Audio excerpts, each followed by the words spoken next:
ரிஷப ராசி, சிம்ம ராசி. அப்ப நீங்க வந்து ரிஷப ராசி. உங்க பார்ட்னர் வந்து சிம்ம ராசி. உங்க 2 பேத்துக்குள்ள இப்போதைக்கு அடிக்கடி வந்து ஒரே வந்து மிஸ் அண்டர்ஸ்டாண்டிங், மிஸ்கம்யூனிகேஷன் வந்துகிட்டே இருக்குது.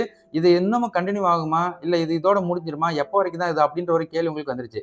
அப்ப உங்களோட ராசிக்கு வந்து இந்த ரிலேஷன்ஷிப்ல எந்தவித பிரச்சனையும் இல்ல. நீங்க ரிஷப ராசியா இருக்கிறதுனால. உங்களுக்கு வந்து ரிலேஷன்ஷிப் நல்லா தான் இருக்குது.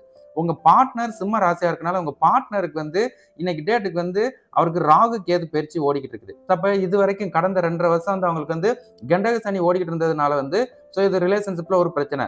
அப்ப இப்ப வந்து கண்டக சனி முடிஞ்சு அஷ்டம சனி ஸ்டார்ட் ஆயிருச்சு.